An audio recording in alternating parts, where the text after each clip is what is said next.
Alright, hey guys. Full. What? Guys and girls. Guys and girls. Yeah, guys and girls. So my name is Tomáš. I'll be moderating this event tonight. And just super briefly, I am a co-founder at Vacuumlabs, which is a small innovation consulting business based here in Bratislava, working in financial services. And I'm also pretty much involved in the startup scene, doing investment advisory and investing into startups across CEE and helping other people invest. So I'm super excited to have the guys here on the panel. All my friends, so hopefully stay friends after the panel as well. And yeah, just two quick house rules. Please use Slido to ask questions and use the super simple hashtag capital SGV Vacuumlabs. That would be appreciated. And in terms of timing, so we have 60 minutes for the panel itself and 30 minutes for questions. So yeah, plenty of time to discuss things. So I think that's good enough for the intro. And I would love you guys maybe to start with, if you could, we could do a quick round and introduce yourselves and not the companies, but yourselves. Like, what is your background? Very quickly, 20 seconds. Should I start? Thank you, Tomáš. Thanks so much for hosting us here and for accepting the. You're welcome. We know each other for many years from previous businesses as well. Essentially, my name is Matej Ftáčnik. I'm happy to be here today. I'm a physicist, unsuccessfly studied physics, and then successfully studied computer science, but now I'm involved in business development for the last many years, and spent some time in Silicon Valley, but most of the time here in Slovakia, but traveling the world for business development. And that's it, because I'm not supposed to talk about the company anymore. Maroš? Hey, my name is Maroš Zeleňák, and I'm the designer here. Accidentally designer, but more on that later. I'm CMO and Chief of Design at Vacuumlabs, and I'm former founder of Hellephant, which was merged with Vacuumlabs last year. And I'm the designer here and also in the company, and that's pretty much it. Hi, I'm Porvažník. I'm a lawyer by heart, basically covering the legal and business, some certain business agenda within the Vacuumlabs and the board. Also, recently together we founded a spin-off Sparring that we'll be discussing throughout this talk. So much energy. Please. I take no offense. Okay, guys. So second round of intros. Very quickly again. So we have 3 companies here. So it'd be great if you can quickly again pitch the companies that you are here for, so that people sort of start getting a grasp of what's going on here. Sure. So Vacuumlabs is a center of excellence for digital. Come on. The marketing department has worked really hard to write this down. So Vacuumlabs is a center of excellence for digital design and engineering, focused on fintech and banking products around the world. Totally non-scripted, and we work with clients from Tokyo all the way to San Francisco, building challenger banks and new transaction systems, new mobile apps, and working in the fintech environment as well. For those of you, if you don't know what's a challenger bank, that's like Revolut, Monzo, 365 Bank, Number 26, and these kind of projects in the world. And currently 190 people, 7 or 8 years old, and offices in 6 different cities, if I'm not mistaken. Yeah, I would just correct it a little bit, not correct, but bend what you said. So we are presenting 3 different stories, not 3 different companies at the time, because I will be talking about Hellephant, which was the studio I founded back in 2012-13. It was a design studio which I founded in Košice. It started as a marketing agency doing social media and just some simple graphics, and evolved into branding and design studio. After 5 years, we focused only on product design, so mobile apps and web apps, and branding, because those two things follow pretty much the same principles and flows. And last year, mid-2018, Hellephant was acquired by Vacuumlabs after some period of testing projects and negotiations we will talk about later. And since then, we are an essential part of the marketing and design team at Vacuumlabs. Maya, what is Sparring? Sparring emerged from the fires of Vacuumlabs' in-house legal department.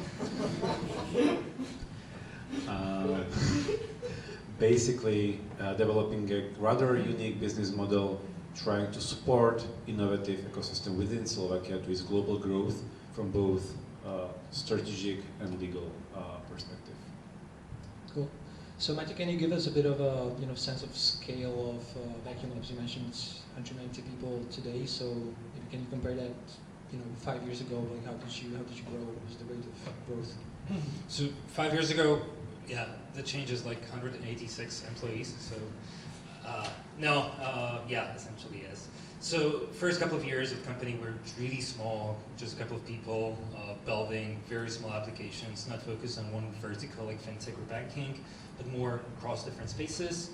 And only recently, 4 years ago, we've focused more on fintech, and that was one of the pivotal moments in the growth. But to get to the metrics, 190, but we grow pretty fast. Our ambition, Maya, correct me if I'm wrong, is 50 to 60 employees in the engineering team every year, plus 10 to 15 non-engineering every year around that. So those are numbers that we've done, and we've been systematically doubling the revenue of the company in the past couple of years.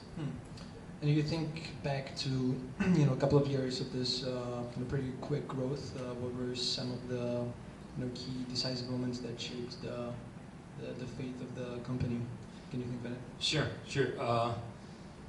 That's a good one. The most the very first it was founding the company with the right people, and that's not easy. That's not simple, and you make mistakes. So there were co-founders that aren't with us anymore, and we've cleaned up the cap table a bit afterwards. But in year 2 or year 3, we've finalized a very solid team of co-founders. That was most important. Second one, so if you have this trust between your founders, everything goes so much easier. Second one is then understanding what are your strong points and what's good. So we very early on understood that we are good for high-end engineering. We're not good at your e-shops, web pages, or landing pages, stuff like that. We don't know how to do that properly, or we're way too expensive for that. So focusing on what you're good at. Third one is that we focus on a vertical. So it was hard getting into fintech and banking initially.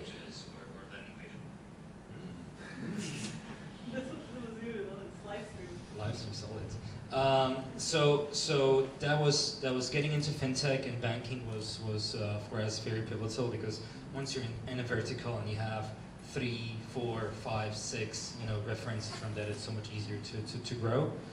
The next one was growing from one office to more offices. Not as simple as it sounds, because the culture is different and you need to work with that, and hiring is different, and managing that is a different beast.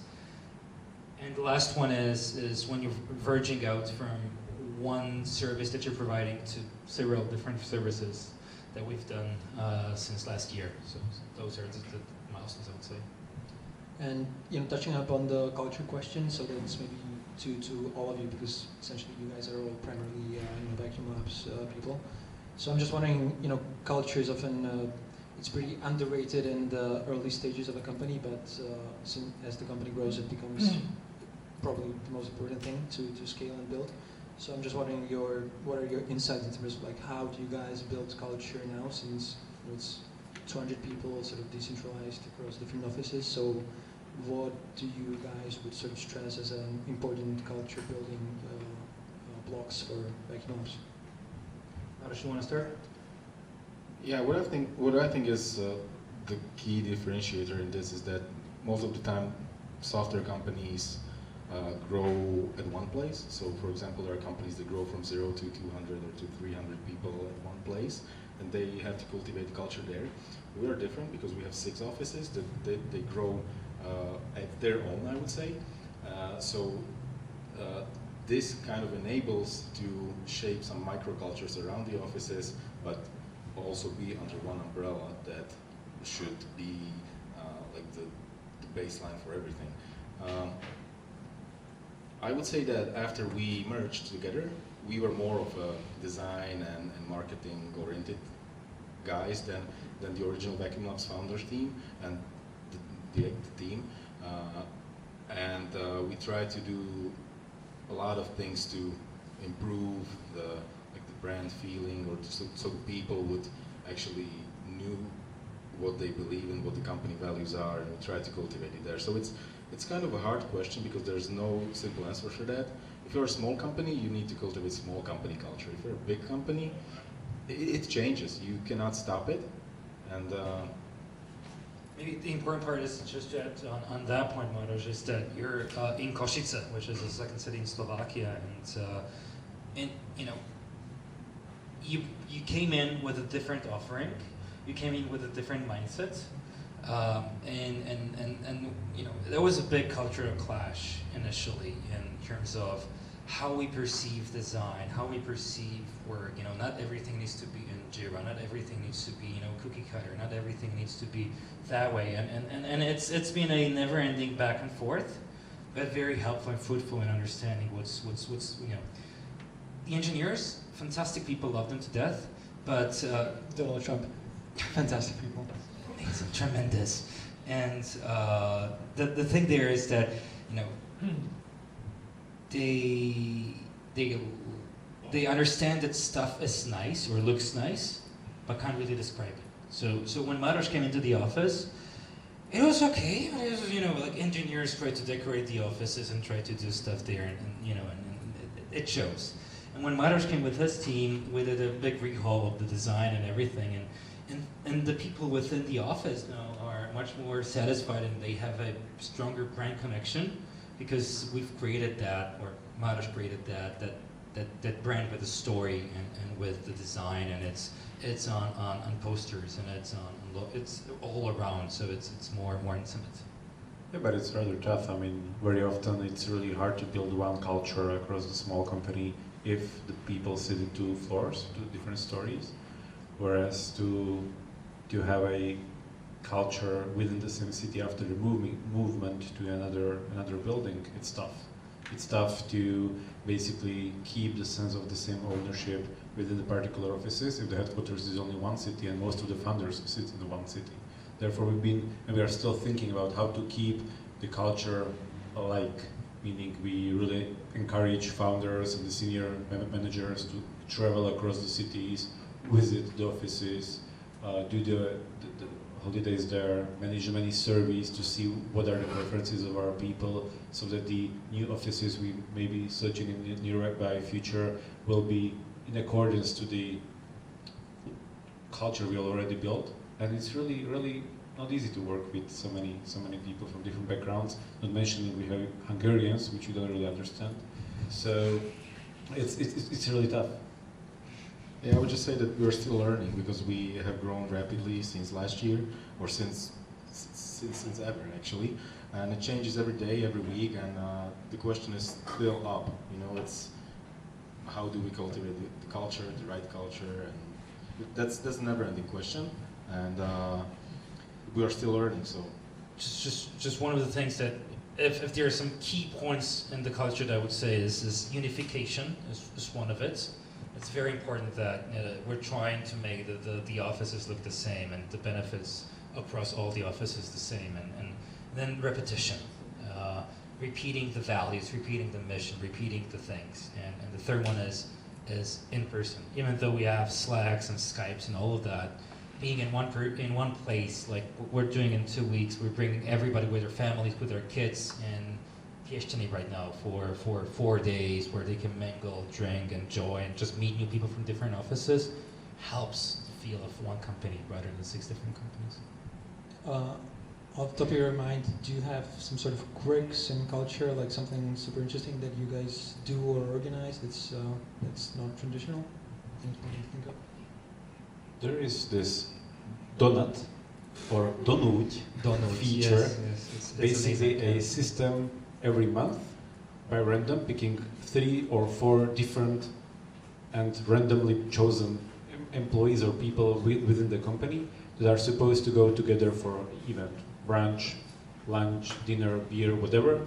They should spend some time together and really know each other across the departments. And we see many funny photos in the past few months, and it's really getting traction. People are all happy and really getting to know each other and really expanding the network within the company.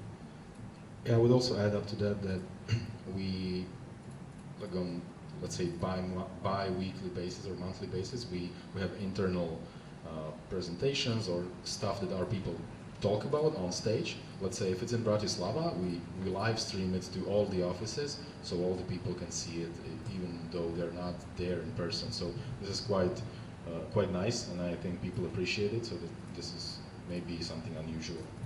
Okay. So moving on from the culture topic, back Thanks to, God. Yeah, thanks God. I want to ask you, Matej, personally.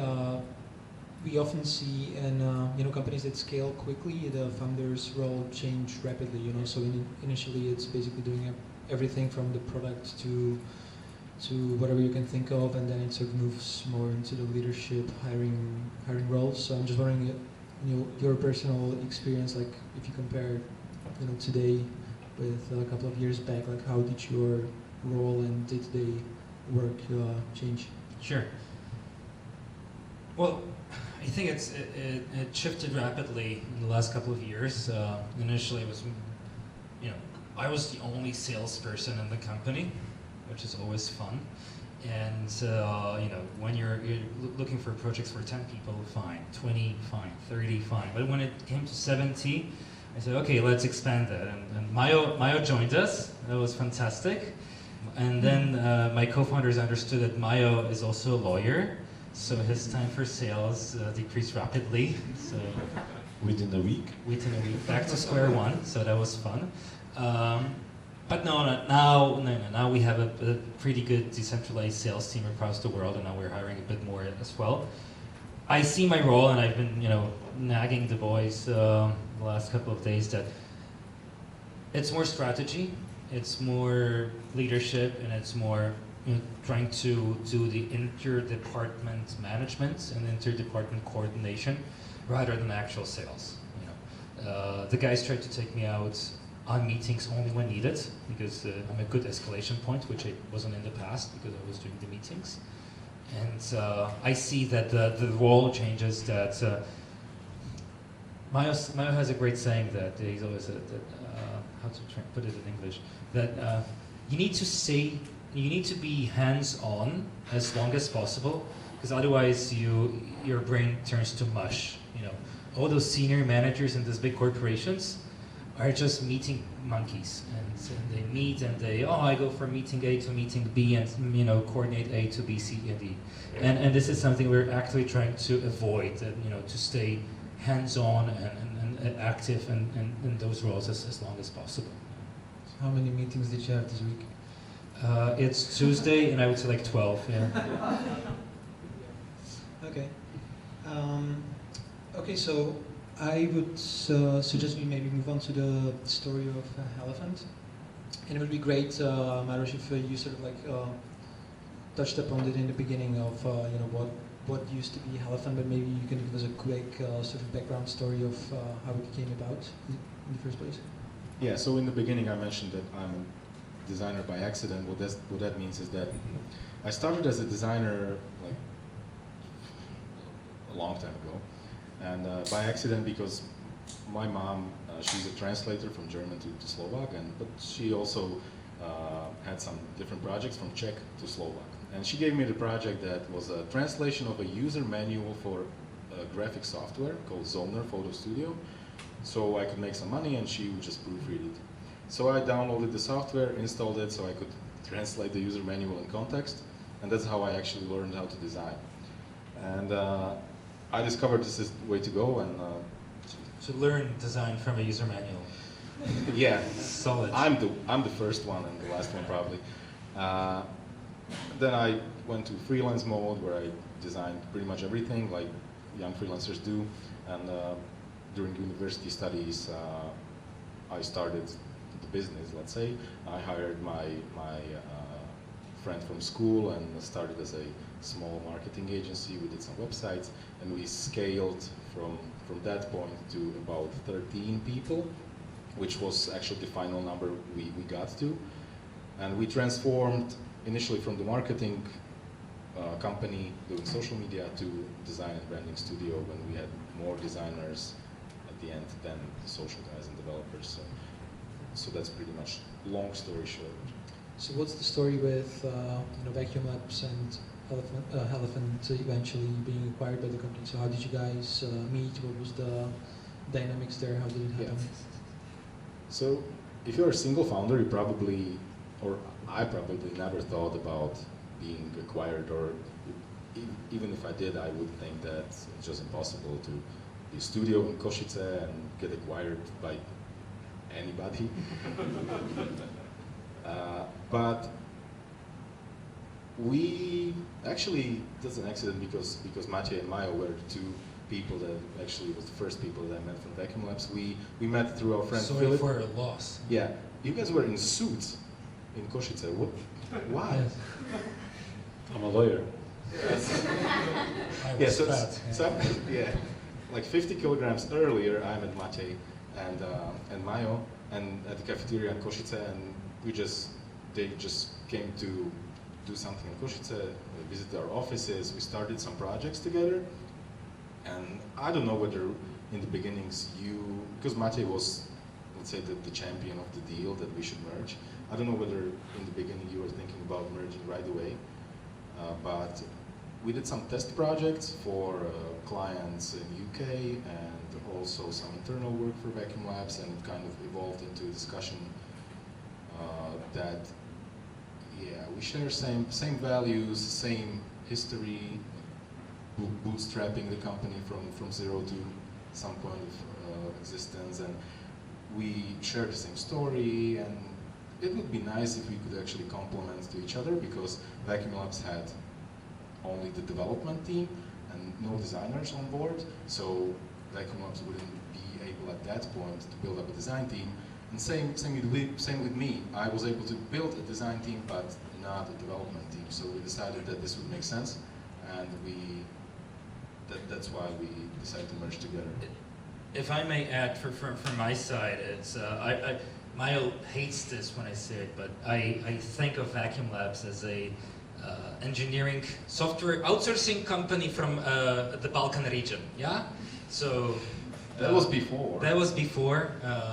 I think we had the stigma of Eastern European good price. You take this watch or that watch, and we lack that that refinement and the design, and when you look at a company out of London, out of Berlin, that they're doing very similar stuff, and they obviously have offices in other parts of the world, but they play it as this Western company. They have this design refinement, which we lacked.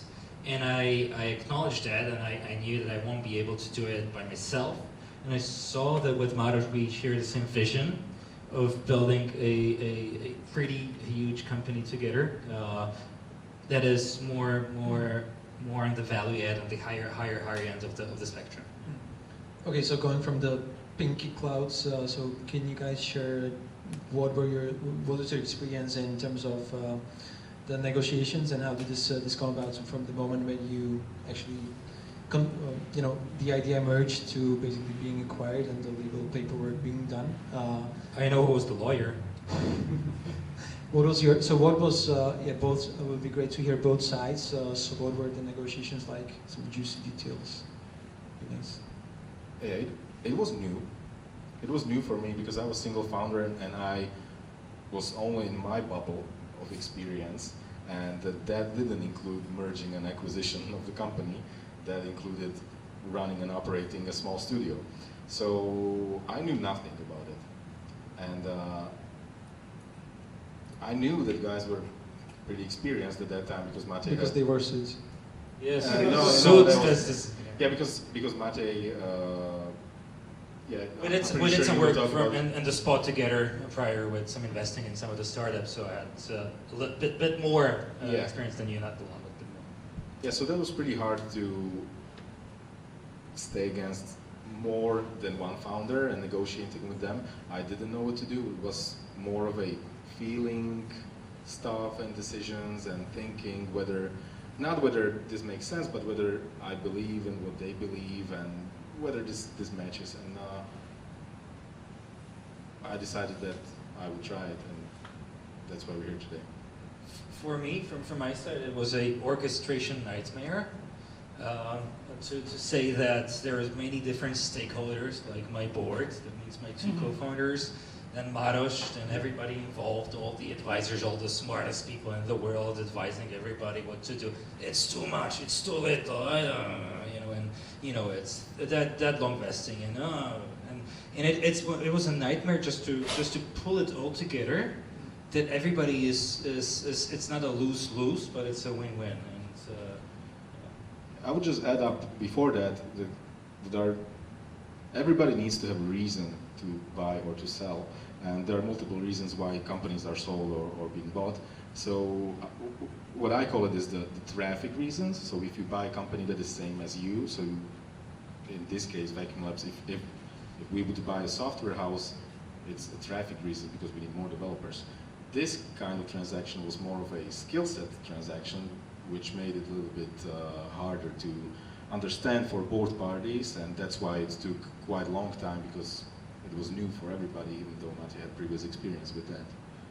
I mean, from my perspective, it was super funny because I was used to be part of the teams merging banks and big millions corporations and whatever, and then these two startups tried to merge together, and it was really interesting because, as Maroš said, his approach was really like based on feelings. He always, even after the merge, he said, "It's good. I woke up and I have a good feeling about this. It's a good deal." I was like, "Fair enough, Maroš, whatever you say."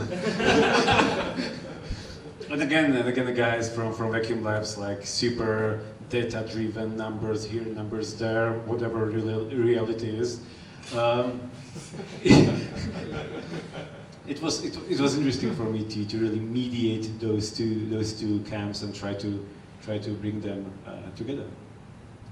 Was there ever a point where the deal seemed to be sort of like off the table or close to falling apart?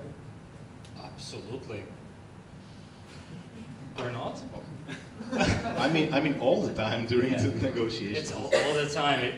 It was like we're getting closer on one front, but we're getting further away on other fronts. And but at the end of the day, it's like, oh shit, we've been going around in circles for 4 months. What happened? I mean, like we were like one step from basically borrowing myself to Hellephant, so that it wouldn't be new experience for Maroš, and his team of founders, meaning himself, would be boosted by at least one other advisor, so he can oppose the board members of the Vacuumlabs. So we were really trying to be innovative as much as possible, to bring our desires together. was telling us the Chinese wall approach of lawyers. Okay, guys. So maybe following the transactions, we all happily shook hands. I'm just wondering what was the aftermath. So there are basically two fallouts or negative fallouts which happen very often following an acquisition or a merger. And the first one is a massive culture clash. So it'd be great if you could speak on this. Obviously these were two different teams doing two different types of work. So how did you handle the culture clash?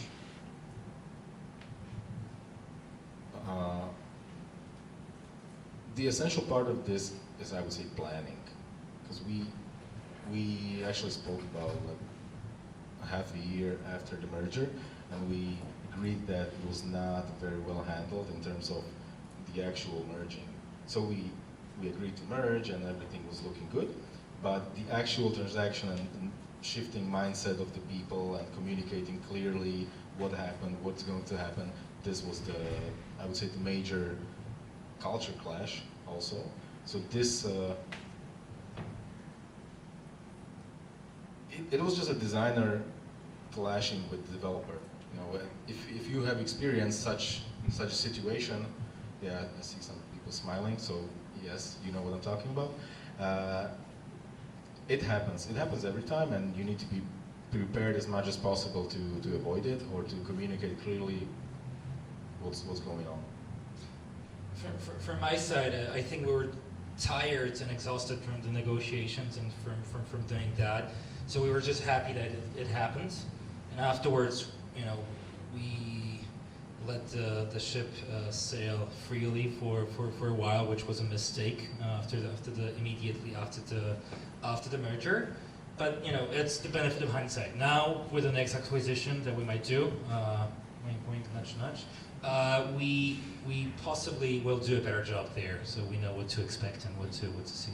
I think that the key takeaway here is the word expectation management. So this is the most important part, because both sides expect something that was said previously, or just expect something out of their experience. And if this is not clearly communicated to everybody, to people involved in it, then it might cause trouble. So the expectations management is the essential part of any relationship, and especially this kind of relationship. So did you lose any of the people that were in the Hellephant team when you guys merged, as a consequence of doing that?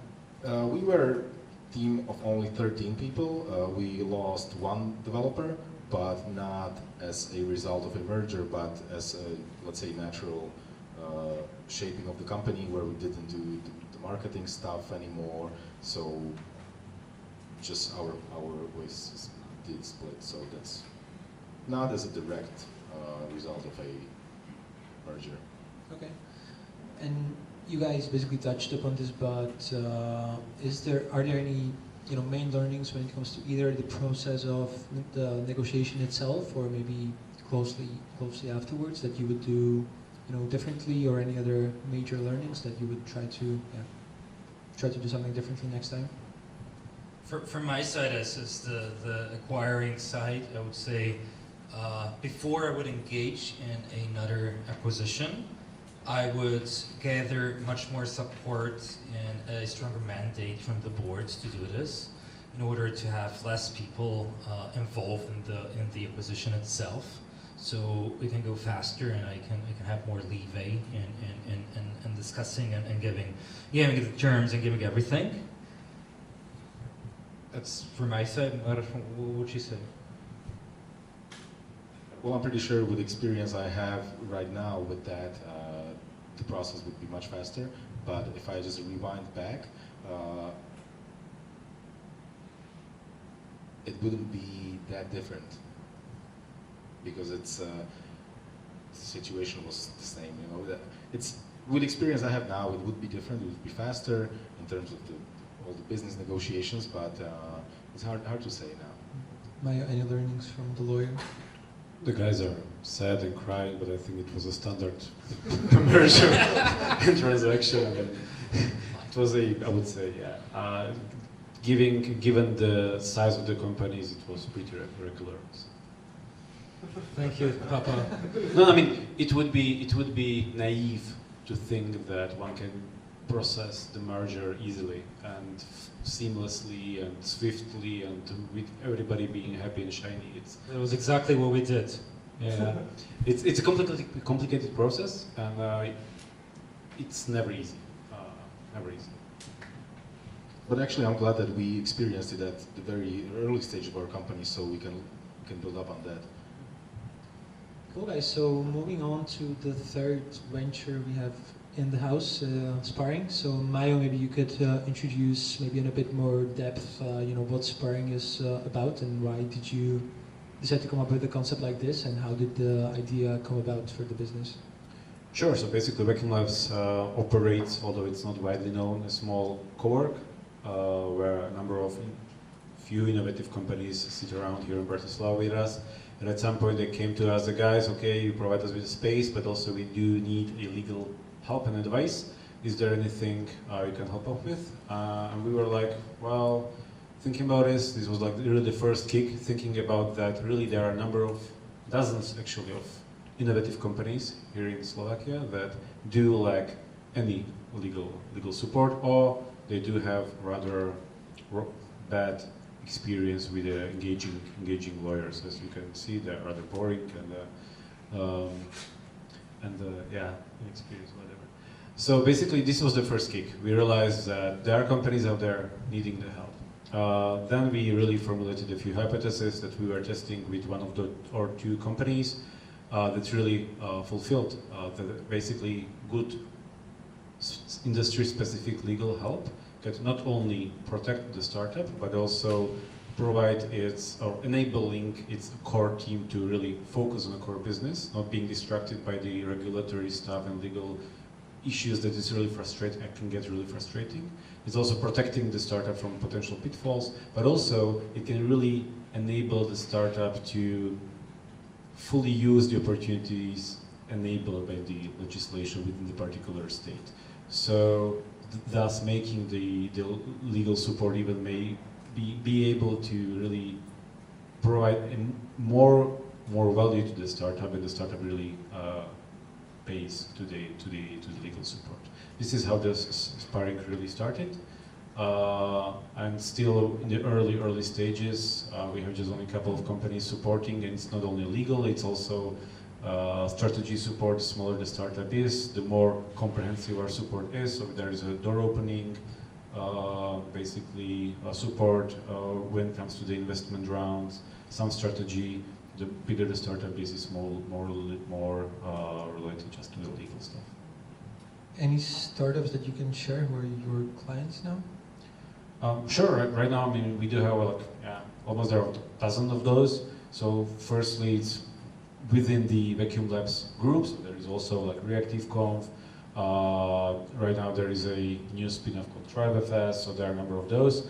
And then when it comes to the really like third parties, then there is for instance, Jim from Košice, huge e-commerce. Then there is for instance, there are a number of blockchain startups actually. For instance, 01 People, Nosdormu, Lighting Beetle, Designing Studio, so there are a number of those. So you guys were basically created as a spin-off from the company.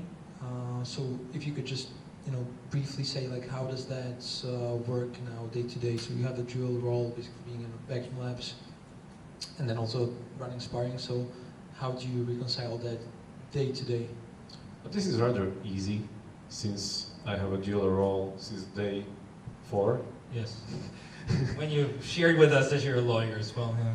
Yeah, so basically it's just another legal agenda within the legal agenda already supported with the other internal members. But of course, it's tricky. It's tricky to be able to balance all the needs when it comes to the sales, when it comes to the sparring, and when it comes to the in-house legal that actually doesn't earn you any money, whereas sparring might, and the sales definitely is. So this is tricky, and it really requires a good expectations alignment in the first place, and then really good organization and time management. So Matej, when Mayo came to you with the idea for this spin-off, what was your initial thought and reaction? Can I get a hell no? Yes. I remember that one, yeah. I wasn't very enthusiastic initially. You can speak freely. Thank you for your... No, I was furious. No. The idea is novel, is nice, it's good, but we're a software house. Why would we want to have a law service, another mandate-based service, where the goal of the company is to get off mandates and get on, a product-based offering, at the end of the day, that's the end game for the company. But so why do we want to do this? And Mayo convinced me with one very good argument is that if you're hiring top-notch lawyers, what we need to do when we're doing global business and global operations, you need to have an exciting and enticing space and something that's not repetitive. And if you're a corporate lawyer within a company like us, it can get very boring, it can get very repetitive, and you lose the really good minds. So this was more of a talent retention model for us, and that's how Maroš sold it to me. I packaged it as a playground for lawyers, which really is. I mean, if you come to the new company as a lawyer, it's tough for each first year, 2 years. You really need coming to the technology, which is really hard for lawyers. Secondly, you need to understand the licensing, the business model, everything. It's tough, but afterwards, it's becoming monkey business, right? And therefore, having new companies with new business models from different industries coming up with, however, there is still this similarity of scaling, of innovation, which really brings and enables us to serve them on purpose and really well compared to the other guys out there, if any, actually. This enables the top-notch lawyers here in Slovakia to do first-class legal service as a partially in-house legal team, which is great support both from Vacuumlabs and our portfolio companies. So, but I suppose still there was some, resistance or hesitance from not just Matej, but from other people in the company and the board. So, I'm just wondering, how did you manage to convince them to do this, and maybe similarly to Hellephant, what was the background in terms of the spin-off? Essentially, it's a new entity, and there are new sort of relationships that need to be set up between the parent company and the spin-off. So, how did this go? Yeah. If I can help you on this one, again, talent retention is the key. So, and people listen to that, and okay, it's about incremental revenue as well, but it's nominal. It's rather about maintaining that great brains and minds that we have within the organization, getting a bit more. So that was something that the board listened to and really relied on. Yeah, the numbers were not definitely the game I was playing. This is the data-driven board. It was rather impossible to persuade them that we are going to become a unicorns, and this is not our aim at all. But I tried to fancy the idea of sparring as really like a value added to the environment we live in. Like most of us work or live within the innovative ecosystem within Slovakia, and I believe that this ecosystem faces significant issues and problems, but a number of those are related to the regulatory, to the legal support, and to the lack actually of high-quality legal support. And I believe that if Sparring would be able to really touch upon this and being able to bring a critical mass of startups under one roof and basically be able to create a top-notch know-how on top of those and provide a good channel to this know-how to the particular portfolio companies, then we really would make easier life for the Slovak innovators and entrepreneurs. And talent acquisition. This was the point I tried to communicate, but yeah, there were a number of arguments, and some of them really touched upon, some of them don't. Maybe similar question to what I asked Maroš. Any lessons learned from the process? Would you do something differently, and are you happy with the outcome? Well, we are still young in the game. I mean, basically, we launched in I think it's April or so after the piloting phase. So basically, it's really early to assess, and there will be in the months to come. We'll see where it leads us. But one of the I mean, I need to repeat that basically the time management and the expectations element is critical. I see the basically push from the board that I should really focus more on some of the strategic stuff, and that basically the sparring is great and it's important to have, but it should not be a full-time commitment, for instance, of mine, and therefore I'm also cognizant that I need to really try to raise a senior talent within the sparring that will be able to take it from there, and not just it should not be cannot be the one-man show. I would add up to this that if it was some random kind of topic Mayo was covering, so for example it would be something completely different to our business, we would be rather against it, but since it has great synergy with the business we already do, this was one of the points why we decided that we give it a go, because it enabled, and it still enables, sparring to operate in a much faster way than by using the network and all the experience and everything than it would be if you didn't have it. So it was a good point to have a spin-off that has synergy with the mother company. Great. So we spoke about the past. So I want to touch upon future a little bit. So it'd be great if speaking now of Vacuumlabs, so clearly scaled to almost 200 people now. It would be great to know what you guys have in plans for the next few years. What's the vision and how that implicates some stuff like how you want to organize the company, in what direction you want to move the company. So what is the vision and ambition for Vacuumlabs, say, for the next 5 years? If I may answer this question, we've given it a lot of thought and how to structure the organization in a way that enables growth in different environments and different spaces.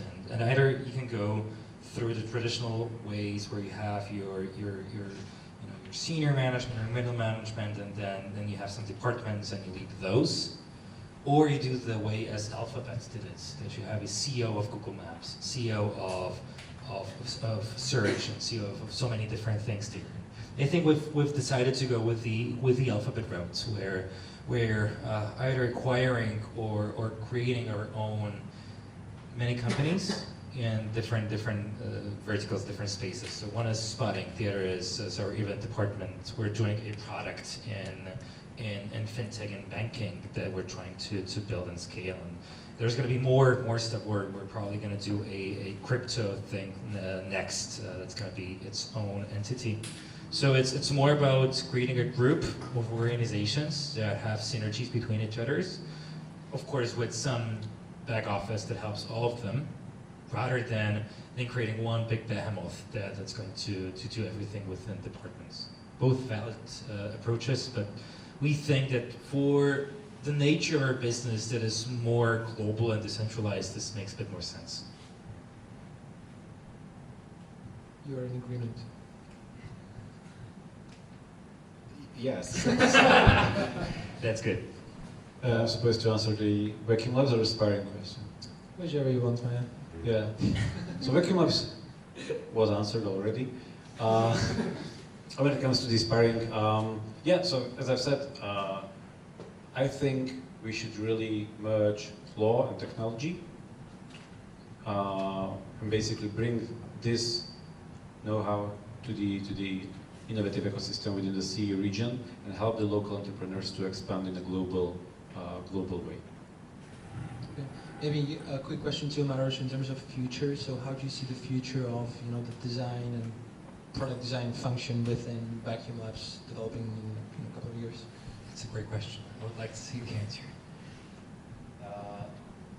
Well, since as Matej said, we are really trying to scale mini companies in our group, the role of the design team will be definitely to support the growth of those teams by doing the top-notch product design.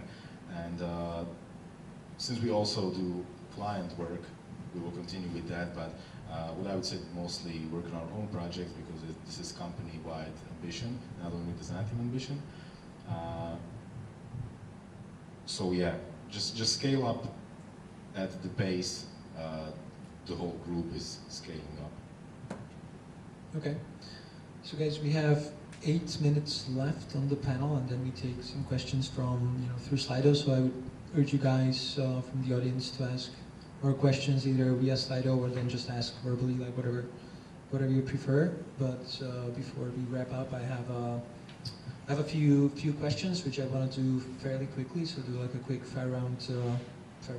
Fire round. So like 25 seconds maybe per answer, so that we make this more dynamic. So first one is, there's this perennial question in venture capital, whether it's product, team, or market. What of those 3 things are which one is the most important, and where do you don't want to take risk. So a question to you, product team or marketing, from your experience, which is the most important? Not marketing, but markets. Yeah. For me, it's team. If you have a good team, you're going to figure those two out.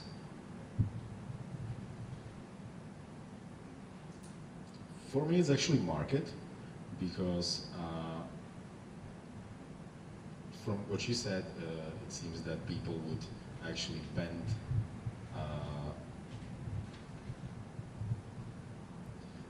Yeah, for me, it's definitely market, because if there's no market, there's no players, and you can't make a product if there's nobody that will use it. So that's what I think the market is the most important. Definitely the team. The team can find the market. A bit of a cliche question, but what would be your sort of most important advice for first-time entrepreneurs or people who want to set up their own venture?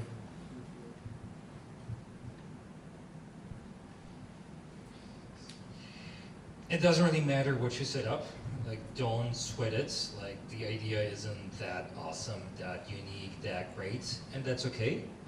Just, start, do something, and incrementally with a good team, you can get where you need to get, and you're gonna fail, and that's okay, and expect to fail. Perfect answer. But you have to answer as well, Mike. Go, Mayo. You just asked for it. The team. That's a different question. My recommendation would be just do it. It's very cliche, but when I was a single founder and tried to set up my own business, I didn't really listen to advices, because it's different context for everybody. Everybody has a different story, and you need to just live it through and experience it by yourself. So the cliches really work. Just do not stop after your first fail, because there will be more and much stronger fails in between the moment you're there and you will be a successful company. So it's not easy, but if it was easy, everybody would do it. So just try it and see whether it's you or not. Yeah, I mean, it's important to believe in something. Either it's the idea behind the opinion you have. For me, with the Vacuumlabs, very often I find myself to stick in the game with those guys, mostly because I find them as a great people and great friends, and this really makes me wake up every morning and come to the office to find some joy. Aww, so cute. Okay, guys. Next question is a bit of a contrarian one, so this is from Peter Thiel, obviously. So the question is, like, what do you believe in business, or maybe in general, that most people would not agree with you? So it could be an advice or some business heuristics or whatever.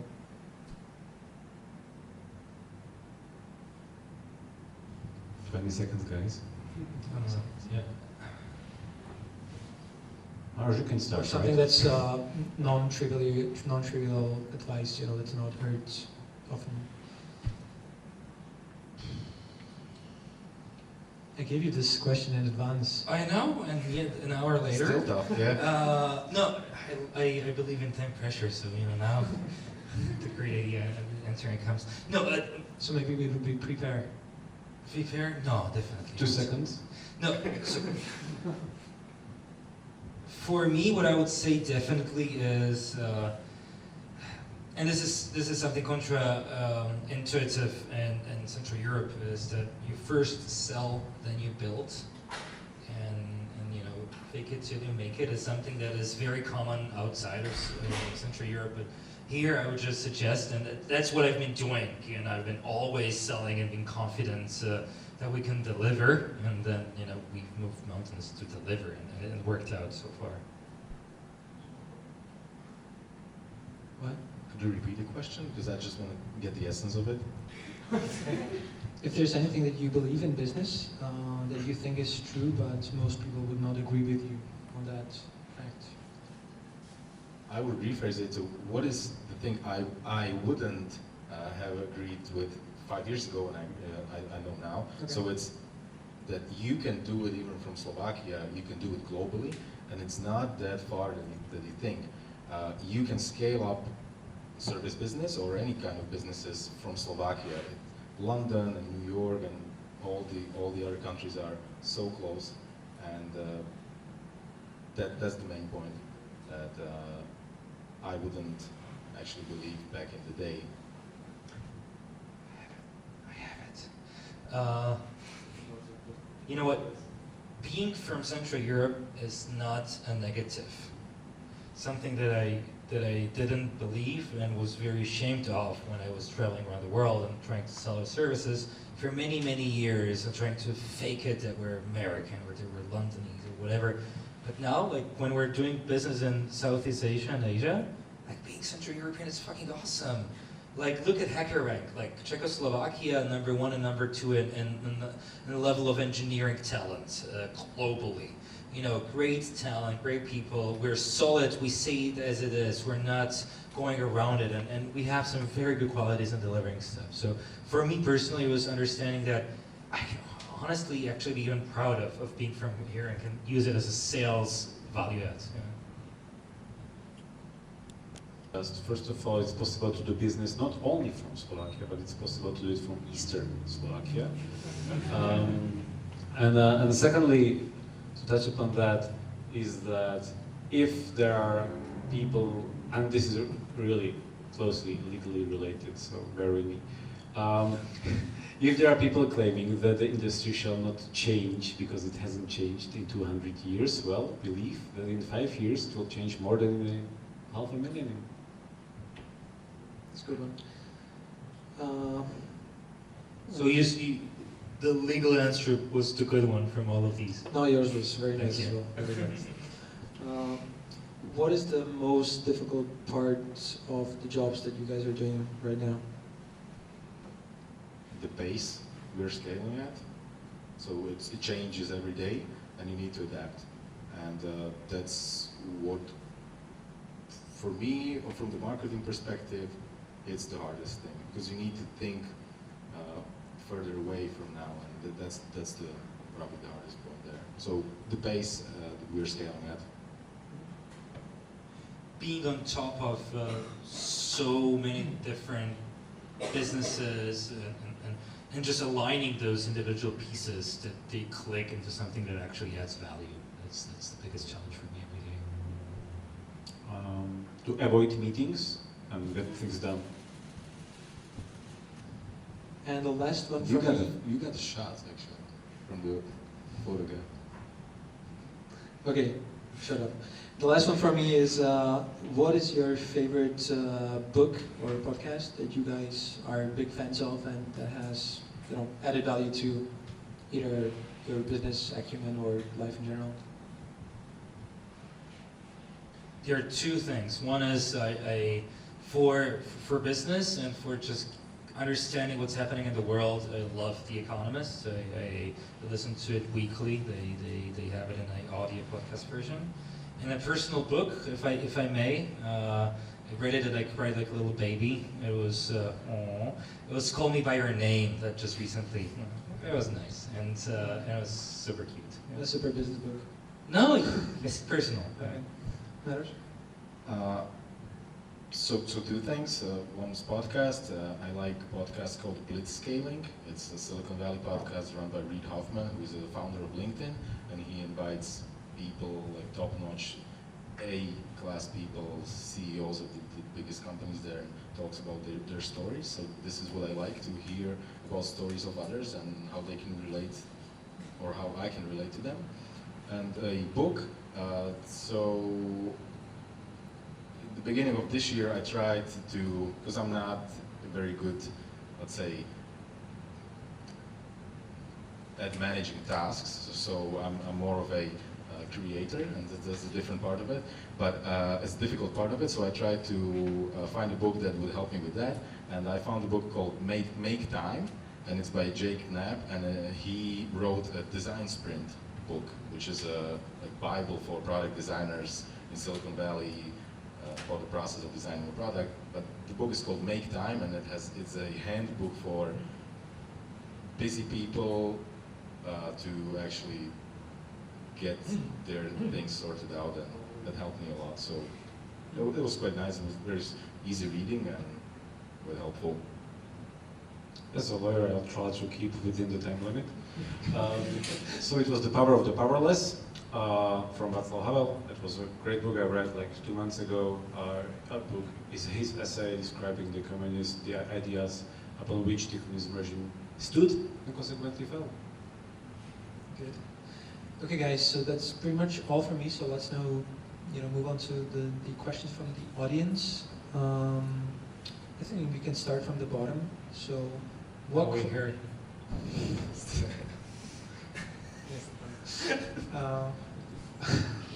Thank you for your input.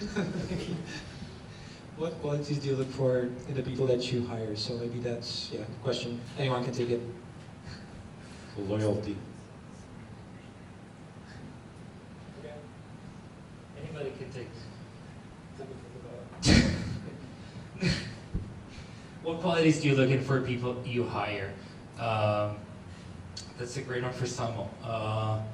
Samo was our CEO. Our CEO. No, so for engineers, we look for algorithmic mindset, and for looking at not what programming language you know, but how you think about challenges and how you think about algorithms, which is counterintuitive. Not many companies do that, especially in this region.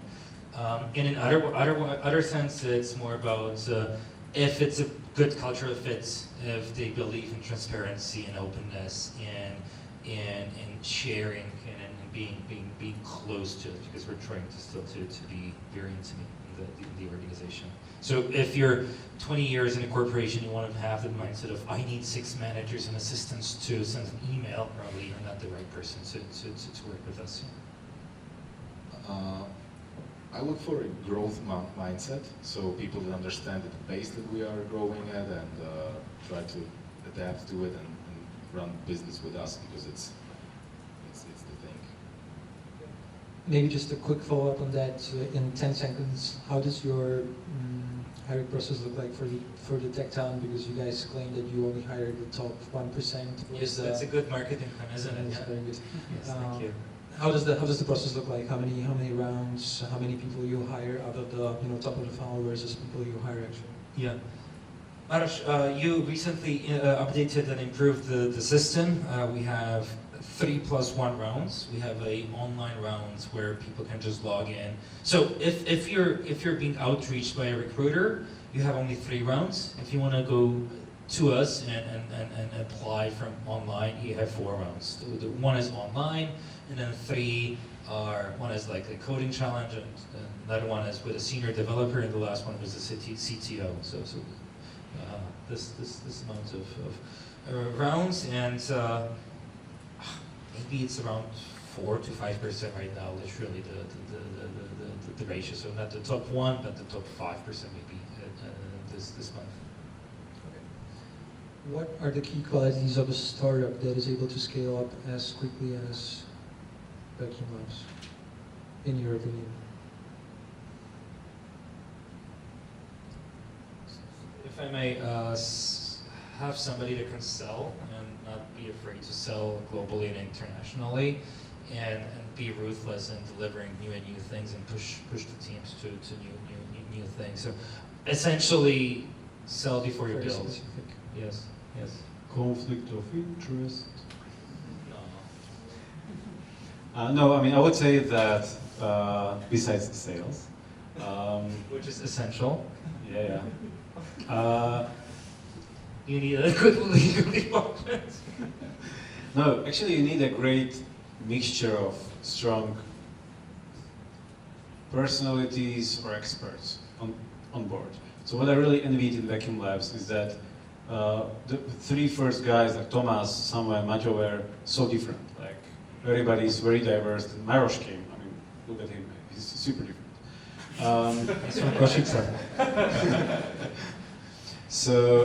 But every one of them is really able to put his angle into the discussion, his content, and together we can really overcome a number of different issues that like-minded people would not ever manage.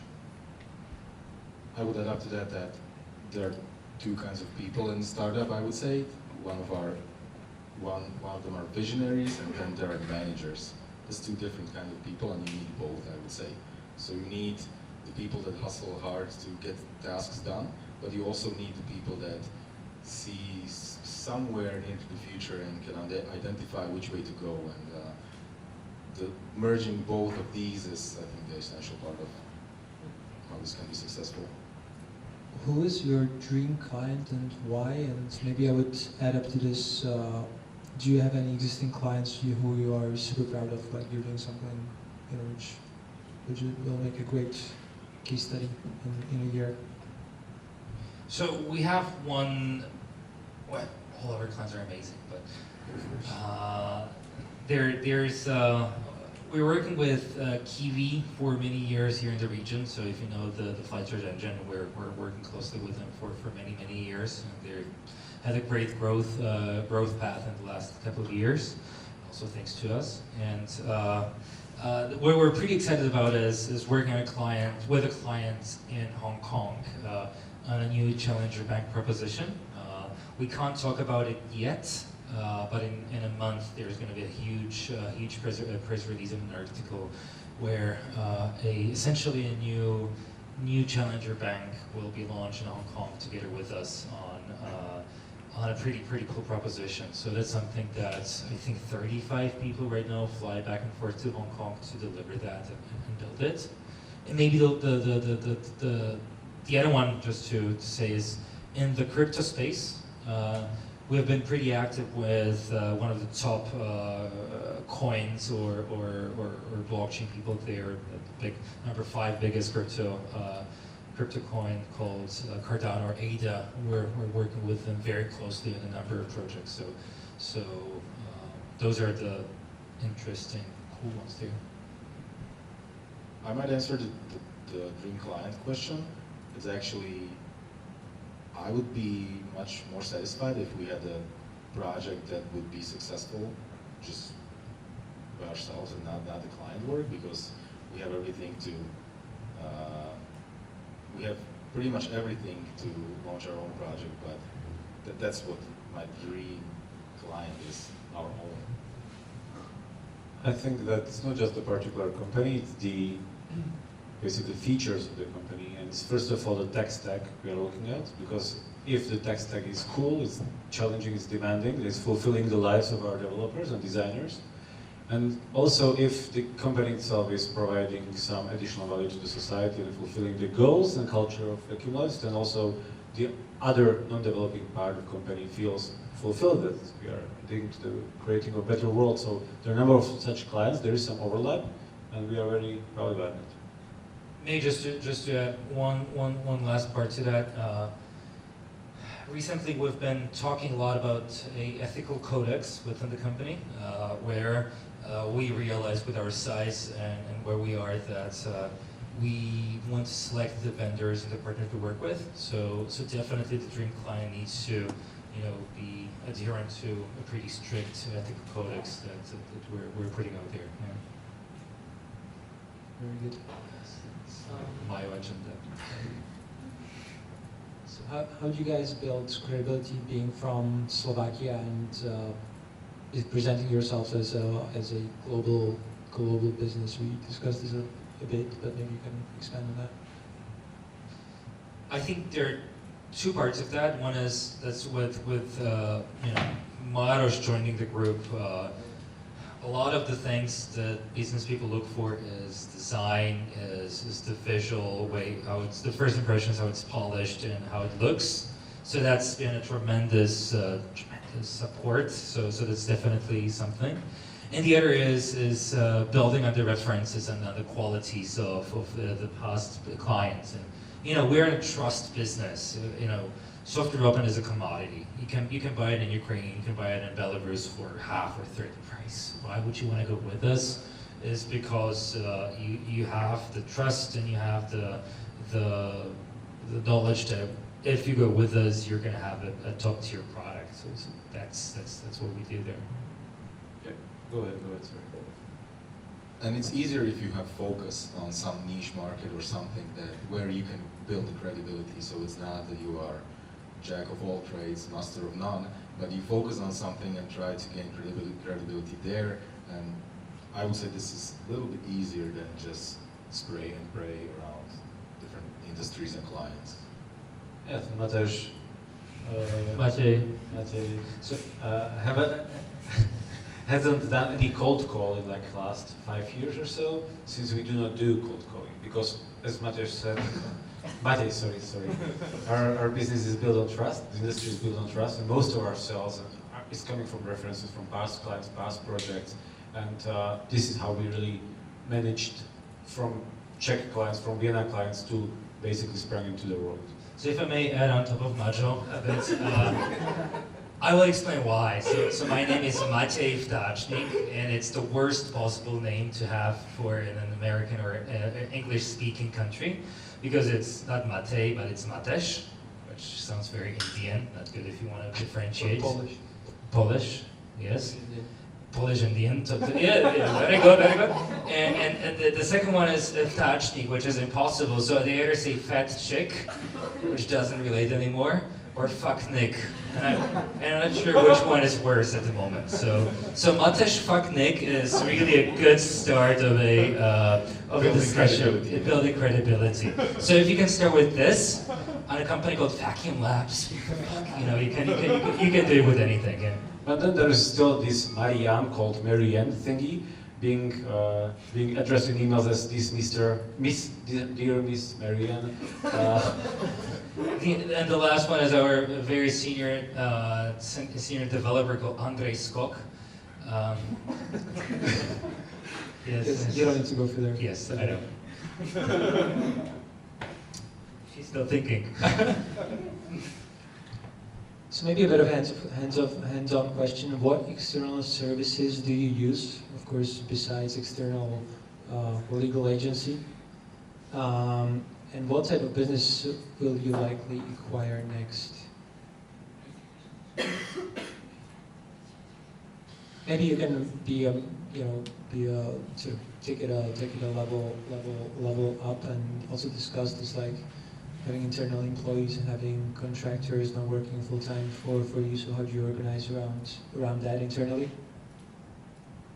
Yeah. So in terms of like what external services are typically, you know, like right now we're shooting a video ads for one of our new campaigns. So we're using, you know, services for advertisements and ad agencies for that.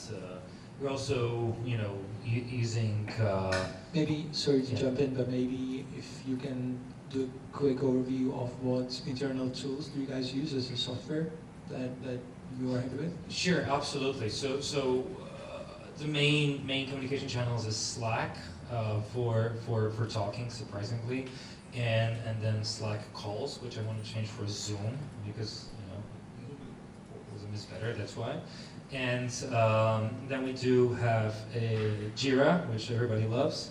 We have an internal system called Vacuum People, where we have all the CVs and all the information about our people and the projects that we use for sales purposes. We use Pipedrive for sales, which is good, a European product, and all the usual suspects out there. So we have the advantage that we can actually build something ourselves if we need it. So this is a great advantage of technology industry, where you have developers, you can make something that fits your needs and you don't have to rely on external software. So that's why we sometimes use our own resources to build up our own things. So this is also a good part of the point. Maybe touching on the second part of the question, like what are we going to acquire next? We are going to acquire next. I cannot comment right now where or the size of the deal or what it is, but stay tuned. We are doing acquisitions of companies that strategically make sense, that can boost us not in terms of talent, but in terms of capability.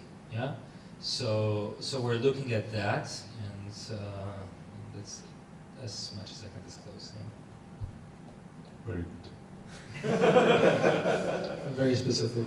I love it. Yeah. Ask me in 4 weeks, 6 weeks. Yeah. Let's keep it off record. Okay. So regarding talent acquisition, to rephrase the question, how do you stay, competitive in acquiring talent? Since for developing talent is pretty rare, and especially in our small market. So how'd you tackle that? Maya, feel free. You wanted to say an exciting answer. Sure, of course. No, I mean, Vacuumlabs, since many of our developers and really the core team members come from science, comes from academia, universities, they all even teach still some courses over there. We have very strong boundaries to the physicists, mathematical tournaments and the schools where we can really be able to motivate and attract the top-notch talent over there.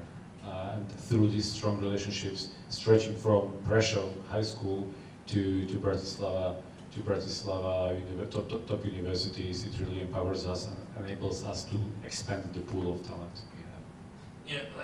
With the size of a company like we are, what we can do is we can spend quite a lot for hiring purposes. So what we do is we do run meetups in different cities called reactive meetups for developers that we host as one of our subsidiaries. We run a big conference called Reactive Conf in Prague with 1,200 people last year, maybe a bit more this year, with senior developers and big speakers around the world. We work with, as Majo has mentioned, younger talents from university, but then also Majo right now is Maroš is right now preparing a pretty intensive hiring campaign on for getting people that want to switch from a corporate job from the boring Javas of the world and the C# into different tech stacks. That is one of the biggest, the transparency, the openness, and having all the freaks in one place, and it's in a very positive way where it's less, no suits and no business people, but rather more engineers and fun related to that is a big selling point for the people there. Okay, next, how much time? So what is Oversharing. what is your biggest business? Maybe let's do the mistake. If you can think candidly, maybe about something that you guys didn't sort of evaluate correctly, or you made some sort of mistake in judgment when it comes to business. What does something come to mind? If I may, we do often, actually we started like a number of months ago to do the pre-mortem analysis, trying to identify any threats that might really threaten our business. Indeed, there are potential legal risks. But I think there are like 6 to 7 categories that we really identify that might really threaten us, and systematically we try to mitigate the risk as much as possible, although it's not completely possible. Such an explicit answer. No, makes sense. I'm gonna do a very concrete mistake. Yeah. I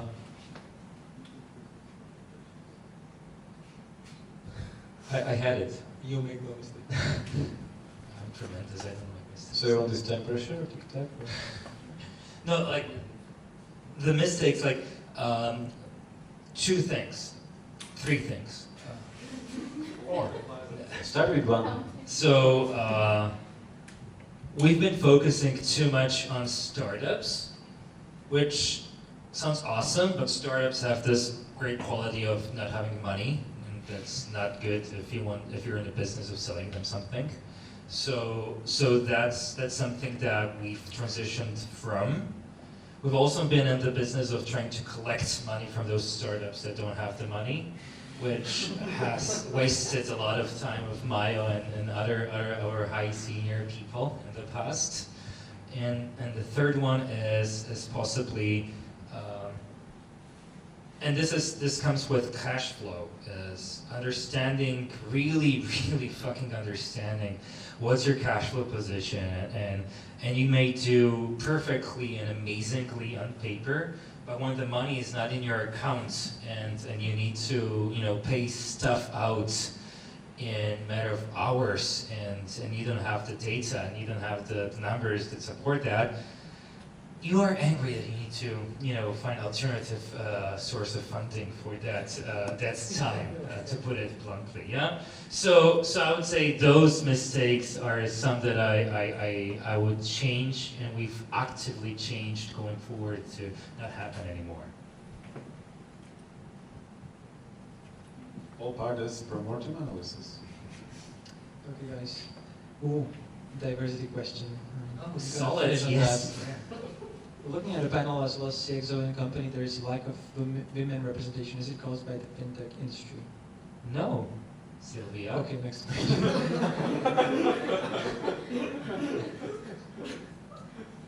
I would like to say that, I would like to state that diversity comes in all shapes and colors, not only in gender. To put in the board of the company, we have two women. Our head of events is Miki, which is running the events, and she's a Michaela. Yeah. And she's really nice at that. And Martina is our CFO, which runs the numbers and everything. So and then we have also gays and lesbians in the organization, and supporting that pretty actively, especially in Košice and different places. We just recently, when it happened with the lack of funding for the LGBT organizations and NGOs from the Ministry of Culture, we've stepped up and have given 10,000 euros of our own money and supporting those organizations. And now we're leading and putting together small funds together with Airstrip by Alicia somewhere in the back to support these organizations a bit more. So I think we're pretty active. But it just happens that in technology there isn't a lot of female engineers, and we would love to change that. But we're trying as much as possible. But in different roles, we're of course trying to include women and people of color and gender and everything as possible. Yeah, I mean, I think we also support Jungle Girls, or we have supported Jungle Girls, which is also the organization trying to basically bring in more women to the technological industry, and there are a number of ways. I mean, diversity is one of our culture, but as Matej has rightfully Majo, I do appreciate that. rightfully put, the diversity comes in many shapes and colors, and we really try to be agnostic when it comes to that. Cool, guys. So I think with that, I declare the panel closed. We've been on the stage for 90 minutes, so if you guys have more questions which have not been answered, I think the guys are gonna stick around. So please make use of that opportunity, and thank you very much for the attention. Thank the panelists. Yeah. Thank you so much. Thank you.